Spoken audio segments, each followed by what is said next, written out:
go ahead and try requesting a speaker, which should be on the bottom left, and then I can add you and we should be good to go there. All right, it said, try it one more time. It said requested, I think.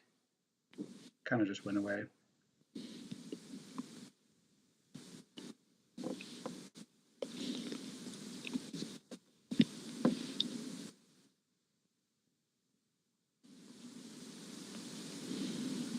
All right, requested. All right, there we go. You should be a speaker now if you want to go ahead and try that out.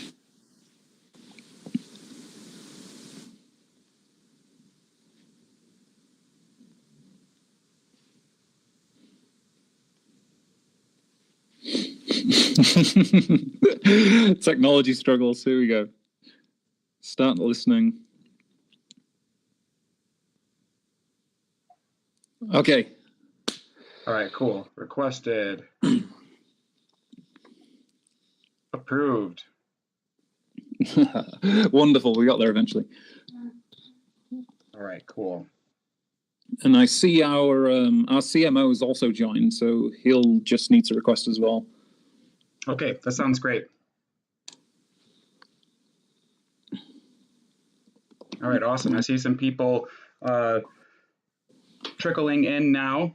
So welcome everyone who's just joined. We have Cakemonster on today. We're going to go into some more details on their staking. And we're just getting all the technology set up here for our YouTube and Twitter dual live stream here.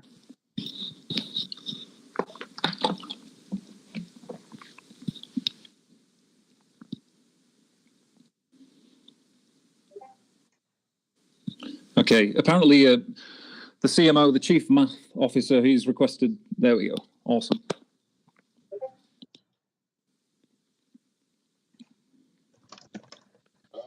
All right, cool. I think I've got you all settled now. So, yeah, welcome. Yeah, nice to meet you. All right. Good. Welcome, Budok. We got there eventually. All right. So I have, if you could see my screen, I have Cakemonster up. I wanted to see where you guys wanted to get started here. We kind of went over a lot of the of what you guys are doing, especially with Monster Party and all of that on earlier this week. I know that today you wanted to focus on staking and kind of explain the intricacies of it. So if you want, I can just head right over there, or if you want me to start somewhere else, white paper, website, just you let me know and I'll share that. I'll share my screen with everyone who's on YouTube.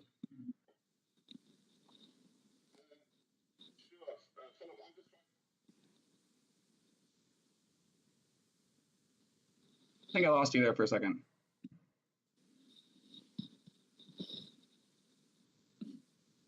Yeah, I can hear you still. I'm just pulling up the YouTube live stream as well, so I can see your screen. Yeah, Philip. I'll just be a moment.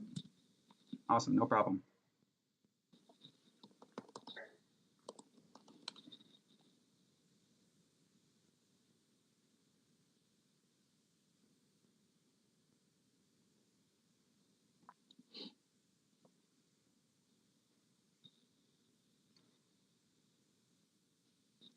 Awesome. We have a lot of people on here now. It's just great. Definitely excited to be sharing this with all of you.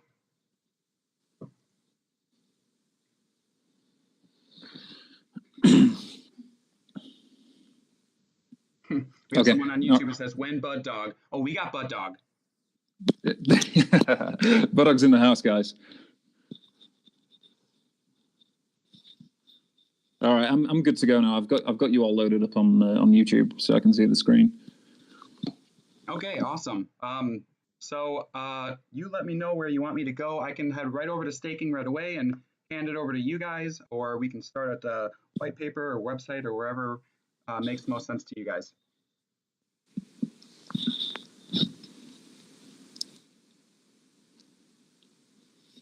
Budog, are you available to speak?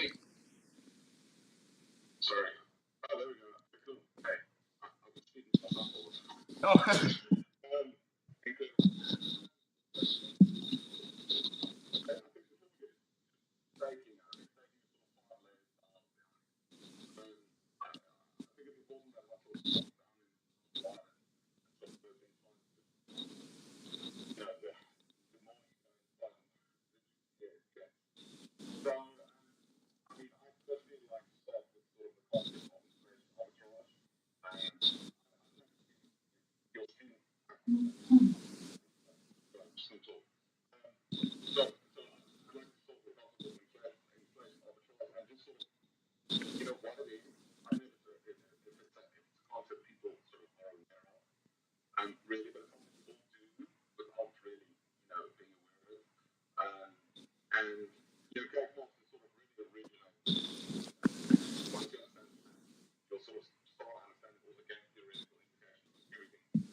Either go to US dollars or gold or whatever.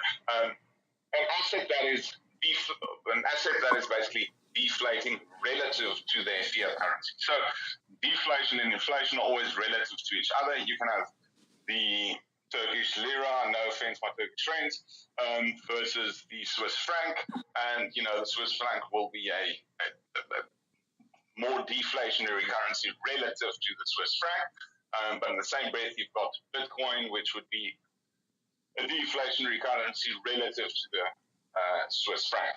Yes, sorry, yeah, back around.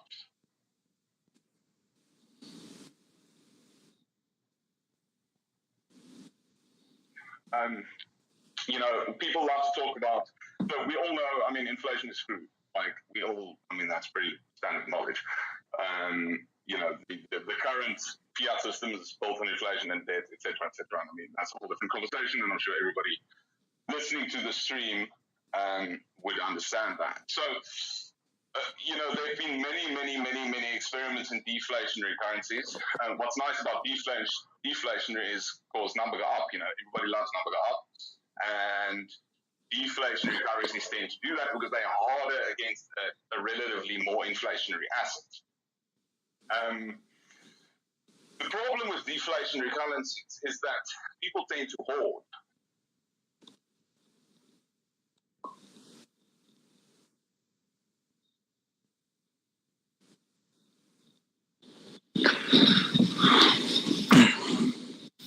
Lost you again.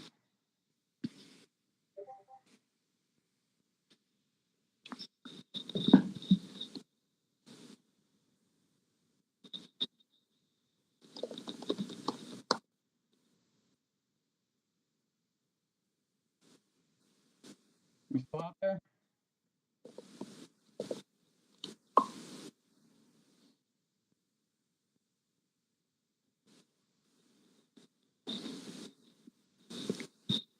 All right, I think we've lost our Cake Monster. I'm gonna check in with them now.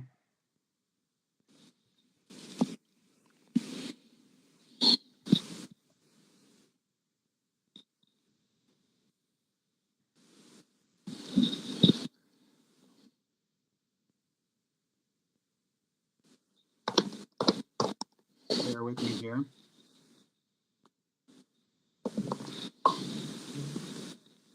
Oh, I guess you guys can still hear him. Sorry.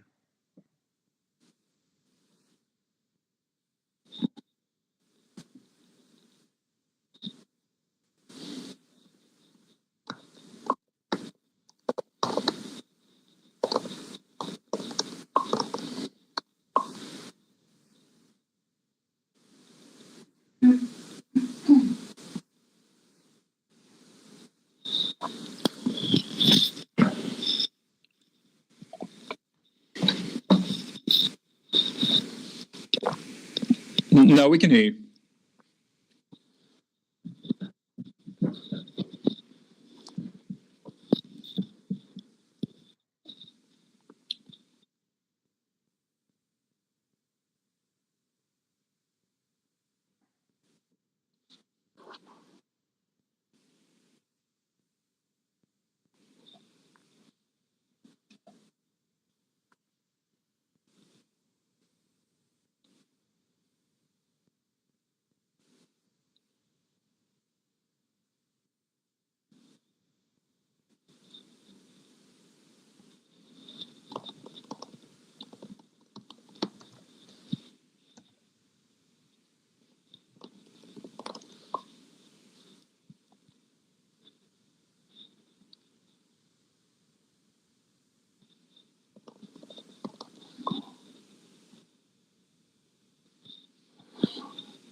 right. Do you think you can? It looks like the Twitter space has ended for some reason. I'm Yeah, not it sure if has. that's what you're seeing too. Yeah, it has. I can't hear him speaking anymore. I'm seeing it ended. I see you on Google. On the stream's still Google up. is going, and Google, our Google live viewers were having issues hearing him at all. I don't know if he was on the Google Meet.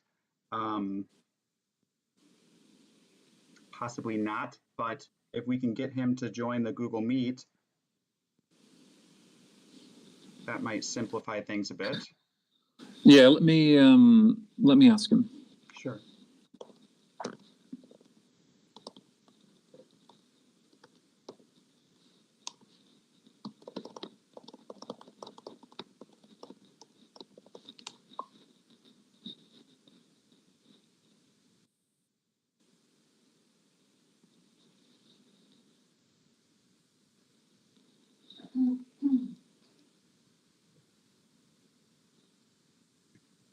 Okay, he says he can join. He's joining now.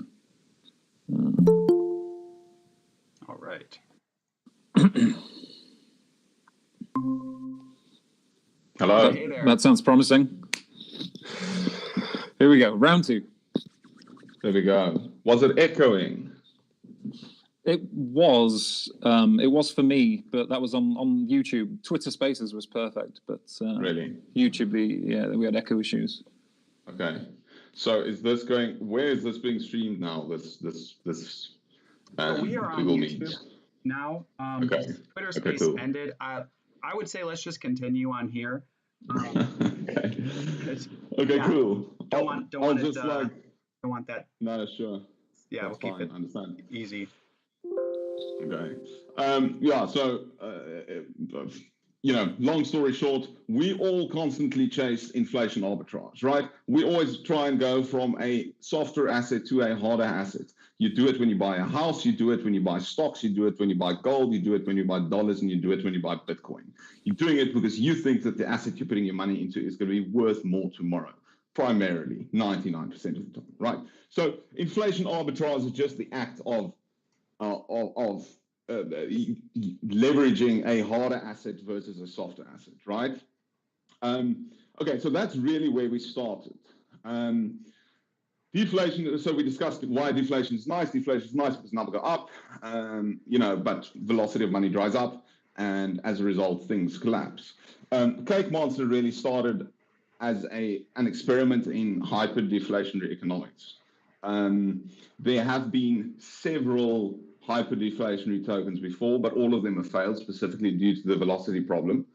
And what makes Cakemonster unique is it's the first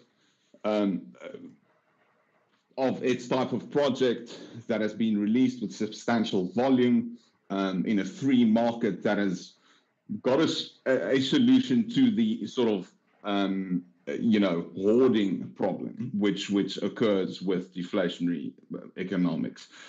It also, as I said earlier, purely deflationary doesn't work because it eventually crashes. Purely inflationary doesn't work because it eventually crashes. So where is the answer? And I think currently nobody knows. I think even the smartest economists in the world, they're pushing this sort of. They've all been taught one thing in university, and dare they not speak out? So they will continue pushing the narrative. But the narrative ultimately, if you look throughout history, there have always been cycles, booms and bust cycles. Empires come, empires go. The 20s and the roaring 20s and the Great Depression is a perfect example of a natural economic cycle. So these things grow and contract, go and contract. So similar, I like to think of it similar as a heartbeat that pushes in and out. What Cakemonster is trying to do is develop a hyper-deflationary ecosystem that doesn't lose its heartbeat.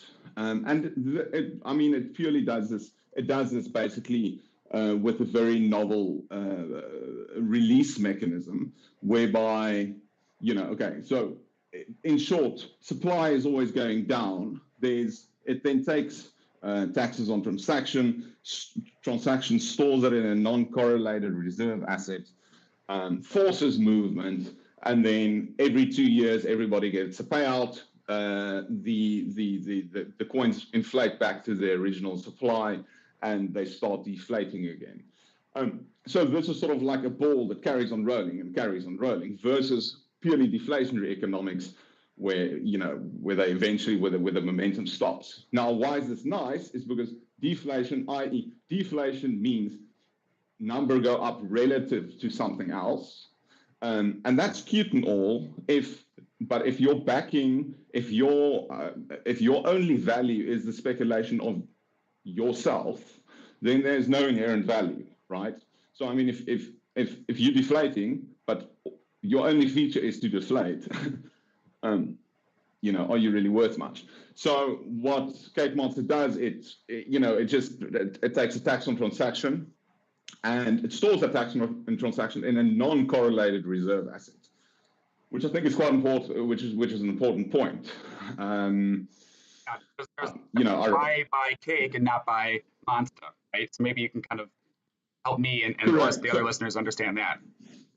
Okay, cool. So so I mean, it buys in this specific scenario, it buys Cake, right? So in the next week or two, it'll actually be buying Cake and BNB, and these I mean, it works on a larger 2-year cycle, and then within the larger 2-year cycles, there are many mini cycles called kitchen bakes and crumbs, etc. Mm-hmm. And what these do is they just once the little kitty of everybody's transactions has reached a certain point, the protocol bashes it open, takes the money, swaps it for BNB or for Cake, puts it in a vault, and tells everybody, "Hey guys, you're getting this in 2 years' time." And it deflates. And it does that ad infinitum. And come end of 2 years, you get your share of whatever was stored, and then everybody starts again. But the nice thing is, all the liquidity pools, infrastructure, etc., all of that stays. So you've basically got a hyper-deflationary, i.e. number go up, value-generating machine, which uses its own speculative value, its own speculative activity, I guess. Activity. I mean, the speculation of the value of Monster relative to the vault, which is, there's a non-correlated. If somebody comes tomorrow and market buys, I don't know, 1 million BNBs worth of Monster, it doesn't, the vault doesn't grow with 1 million BNB. It just pushed the price up a lot. Yes, sure, there's a massive transaction tax. So the value of the protocol oscillates around this non-correlated reserve asset, and how far currently the non-correlated reserve asset is very much in the risk spectrum, the crypto risk spectrum, i.e., Cake is pretty far right in the risk spectrum. And it's also sort of time gated, and in the sense that I imagine Monster token is going to really drive up in value closer we get to that 2-year time point, because people will start to say, when is a good time? Like, it will eventually be, there will be at one point statistically just about 100% chance I'm going to profit by buying some Monster token, because we're about to have this big, vault unleash. And additionally, I can see that there's incentives for you guys to say, yes, that's true, but if you buy Monster now, then you're going to get some of these crumbs. Then you're going to be able to participate in staking. Correct. And if you want to provide liquidity, which is going to add more activity and more safety to the Monster token in general, like I can see that it's kind of like, yes, there's this one end goal, which is very much going to be, have a price tag associated with, like if I'm going to buy 10% of, or 1% of the total amount of Monster token, and then I'm going to make 1.1% back because we're about to hit that 2 years. Okay, cool. I'm correct. Yeah, I'm going to profit. But additionally, I like that there's these elements for buying it now and participating now, right? Which is really awesome. Yeah, correct. Hey, Buddock, before you continue, could you describe and explain to the listeners about the importance of us converting our vault from a single asset to a multi-asset, and particularly adding a deflationary token in BNB to the already inflationary cake token?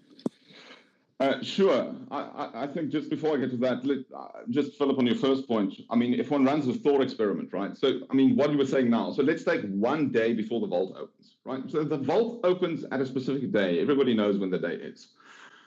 If you buy Monster one day before the vault opens, you get, say you buy 1% of Monster one day before the vault opens, you get 1% of the vault tomorrow.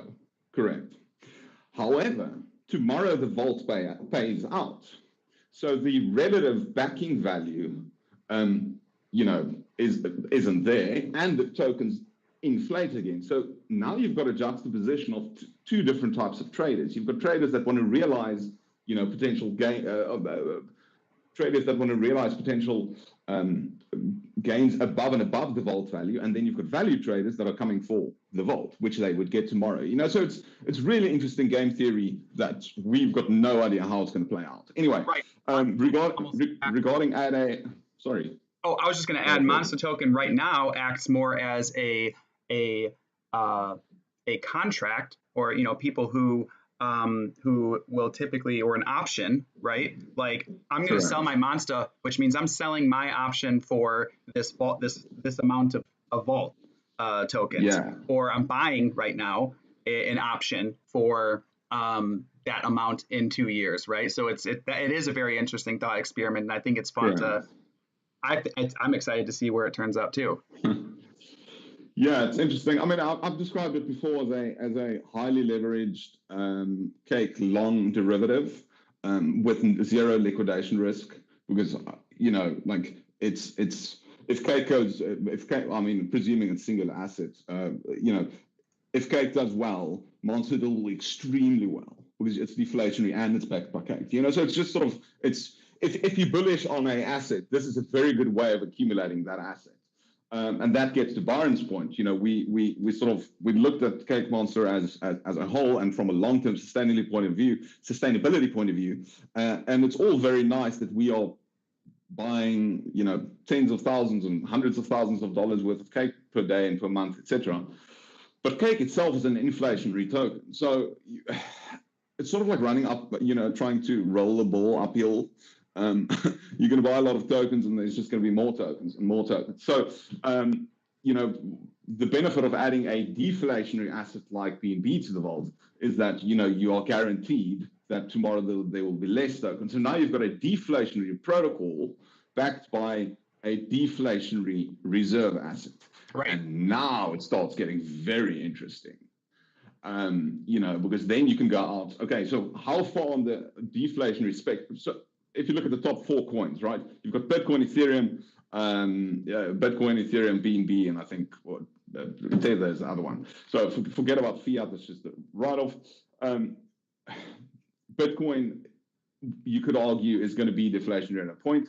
Ethereum is trying some crazy experiment with burns and mints, etc. How that plays out, we don't know.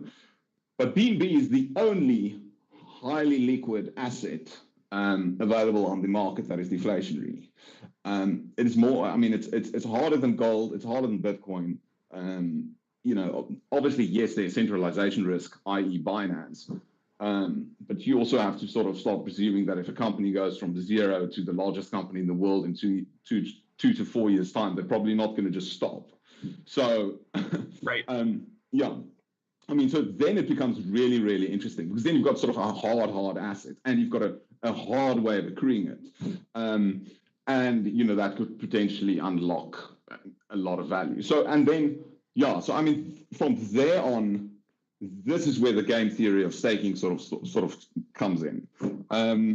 But before I carry on with that, I don't know, Byron, do you want to maybe comment on something, or,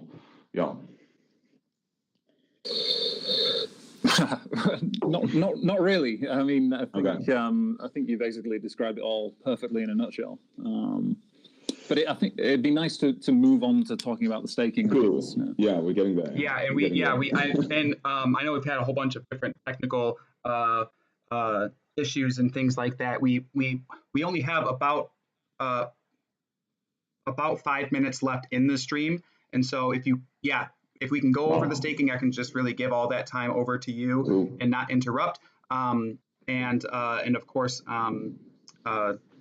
anyways, I will stop talking. I'll let you get to it. So I'm on the staking screen right now. That's fine. Okay, so quickly, I mean, why is staking important? Staking signals intent of coins. So you've got a bunch of coins. It signals the intent of those coins, whether or not they're long-term committed coins or not. The staking module itself has been, it's a deflationary module. It's inside a hyper-deflationary currency.